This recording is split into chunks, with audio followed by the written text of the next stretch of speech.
大家好，徐老师吧。ဒီဗီဒီယိုမှာရှာချွေကိုလေ့လာကြမယ်။ရှာချွေကိုဆင်းသွားတယ်ဆိုတဲ့အဓိပ္ပာယ်နဲ့သိခဲ့ကြတယ်။ဒါဆိုရင်သူ့ရဲ့ရှေ့မှာ verb လေးထည့်ပြီးတော့ကြည့်ကြည့်ရအောင်။အဲ့တော့သူ့ရှေ့မှာ verb ထည့်လိုက်တဲ့ခါကျရင်သူဘယ်လိုဖြစ်သွားလဲဆိုလို့ရှိရင်သူ့ရဲ့အဓိပ္ပာယ်ကအဲ့ဒီ action တစ်ခုကို keep going on ဆက်လုပ်သွားတယ်ဆိုတဲ့အခြေအနေမျိုးဖြစ်သွားတယ်။စာကြောင်းနဲ့ကြည့်မယ်။你不能再这样懒惰下去，得改变自己。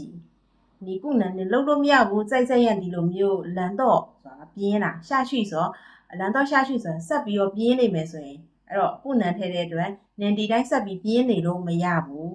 得改变自己ကိုပြုပြင်ပြောင်းလဲရမယ်နောက်တစ်ခု我们必须把这个项目做下去不能半途而废我们必须တေချာပေါက်ကို把这个项目ဒီ project ကို做下去ဆက်ပြီးတော့လုပ်သွားရမယ်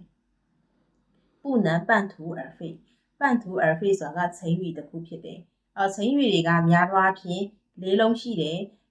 တချို့ဟာတွေကစလုံးကိုကြည့်ပြီးဓာတ်ရိုက်ဘာသာပြန်လို့ရတယ်တချို့ဟာတွေကကျတော့ဓာတ်ရိုက်ဘာသာပြန်လို့မရဘူးသူရဲ့ဖြစ်လာတဲ့ဖြစ်စဉ်ပုံပြင်လေးကိုကြည့်ပြီးတော့မှပုံပြင်လေးကိုဖတ်ပြီးတော့မှနားလည်မယ်အဲ့တော့半途而废ရဲ့အဓိပ္ပာယ်ကဘာလဲဆိုလို့ရှိရင်သူက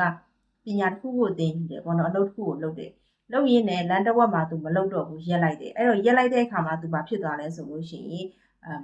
အရှိမသူပေးဆက်ထားသမျှအချိန်တွေလူအင်အားငွေအင်အားအကုန်လုံးဒီ face ဆိုတာက face မှုအမှိုက်ပေါ့နော်အလကားဖြစ်သွားတယ်ဆိုတဲ့အဓိပ္ပာယ်ဖြစ်သွားတယ်အဲ့တော့ဟိုတလောကလည်းဆိုပြောခဲ့သလိုမျိုးပဲကိုကအလုပ်တစ်ခုကိုစပြီးတော့လုပ်နိုင်မလားတေချာစဉ်းစားအောင်မလုပ်နိုင်ဘူးဆိုလို့ရှိရင်အစကုန်မလုပ်နဲ့အဲ့တော့လုပ်ပြီးတော့မှရက်လိုက်တယ်ဆိုလို့ရှိရင်ကိုအရှိမလုပ်ထားသမျှအရာတွေအကုန်လုံးကအလဟတ်သက်ဖြစ်သွားတယ်အဲ့တော့ငါတို့ဒီ project ကိုဆက်ပြီးလုပ်ရမယ်ငါတို့အလဟတ်သက်ဖြစ်လို့မရဘူးလမ်းတစ်ဝက်မှာရက်လို့မရဘူး如果你坚持学下去一定会有进步如果အကယ်၍နင်ကသာ坚持ဆိုတာက keep going ကိုဆွဆွမြဲမြဲလုပ်တယ်ပေါ့နော်学下去နင်သာဆွဆွမြဲမြဲဆက်ပြီးသင်သွားမယ်ဆိုလို့ရှိရင်一定会有进步တေချာပေါက်ကိုတိုးတက်မှုရှိလိမ့်မယ်အဲ့တော့下去ရဲ့အဓိပ္ပာယ်ကတော့သူတစ်ခုတည်းဆိုလို့ရှိရင်ဆင်းလာတယ်အပေါ်ထက်ကနေဆင်းလာတာမျိုးပေါ့နော်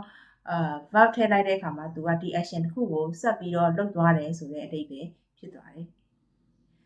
နားလည်မယ်လို့ထင်ပါတယ်နော်我们下个视频见